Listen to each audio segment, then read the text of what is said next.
Today's video is brought to you by Squarespace, my go-to for building a website and online shop.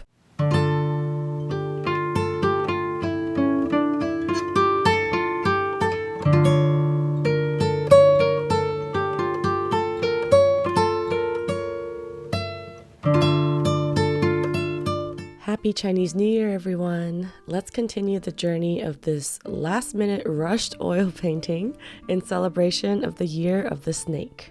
If you'd like to see several hours of real-time tutorials where I record voiceover as I was painting, along with hundreds of hours of exclusive content and monthly art rewards, including a monthly live stream, feel free to check out my Patreon at patreon.com/happydartist.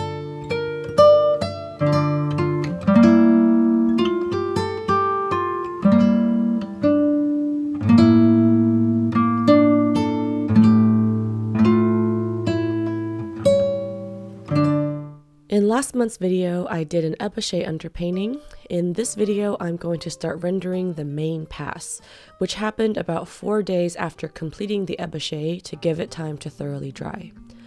Since I was on a time crunch, I did most of the work in the main pass, leaving only minor adjustments for the second glazing pass, which is coming up in the next video. By doing this, I only needed to wait for the painting to dry twice, once between the main and second pass, and once earlier between the ébauché and the main pass. When I have even more insane deadlines, I sometimes won't even have time to do a second glazing pass, so I just have to paint the main pass even more carefully and give myself just one waiting period for the painting to dry.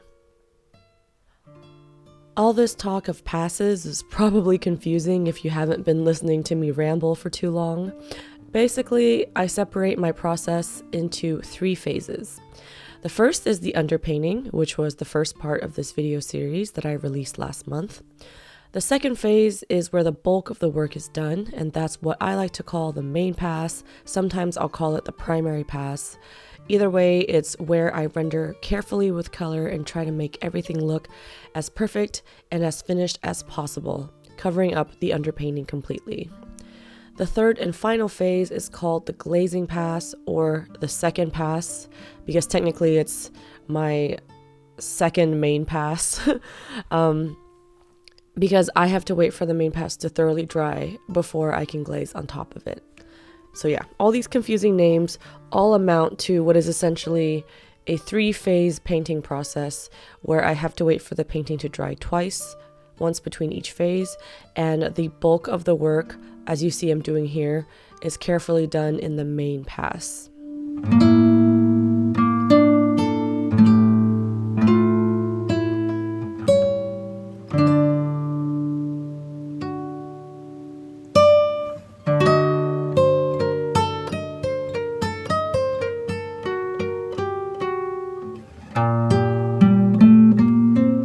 Over the years, I've become accustomed to this painting process because I only have to wait for things to dry twice.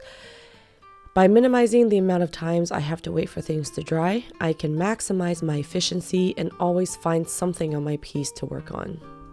When dealing with tight deadlines combined with the slow drying time of oils, I have to be able to get more streamlined with my time management and find a process that will help me make the most out of the 1 to 2 weeks I give myself to paint. So, in some ways, my poor time management and chronic procrastination actually helps me to become a faster and more efficient painter.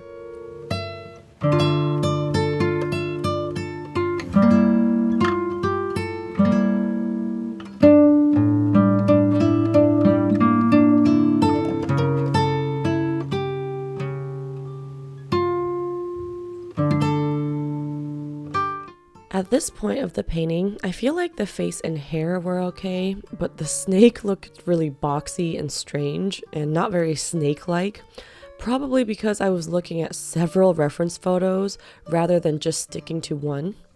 I will fix it in the next video. I think this may have been the first snake I've ever painted, so no wonder it felt kind of awkward.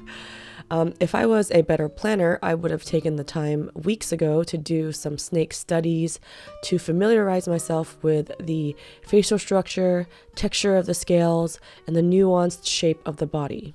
but instead I just kind of went for it. So that's why initially I felt like the snake's face looked too boxy and the body felt oddly too cylindrical. I hope to paint more snakes in the future and get better at it because they make such captivating subjects.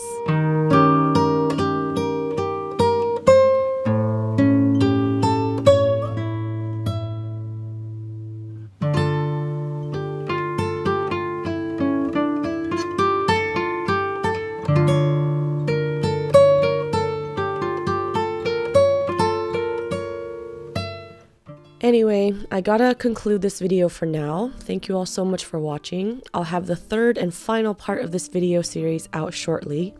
If you're in the San Francisco area and want to check out the painting and show in person, I'll leave the show details in the video description. And of course, you guessed it, my eternal never-ending sale is still going on in my shop, so if you'd like 20% off your order of prints and originals, just enter the code HOLIDAY at happyd-artist.com. And if you're interested in learning more about how to paint and draw, I have lots of art educational content on my Patreon page, including exclusive video tutorials, step-by-step photo tutorials, live streams, podcasts, and even surprise art gift boxes. All available at patreon.com/happydartist. I'd love to have you join my Patreon family. A big thank you to Squarespace for sponsoring this video and supporting the art community. I've been using Squarespace for 10 years now, and it's been an integral part of being able to make a living as an artist. Aside from their beautiful customizable templates and easy-to-use interface, Squarespace now has so many robust tools to help make website building be both effective and intuitive.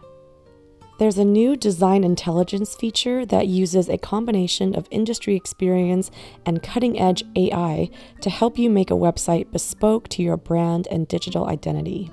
Squarespace takes the intimidation out of setting up an online shop with their intuitive e-commerce platform that accepts every type of payment method you can imagine, all with just a few simple clicks, so you can easily sell your work all around the world. Head to squarespace.com for a free trial, and when you're ready to launch, go to squarespace.com/happydartist to save 10% off your first purchase of a website or domain.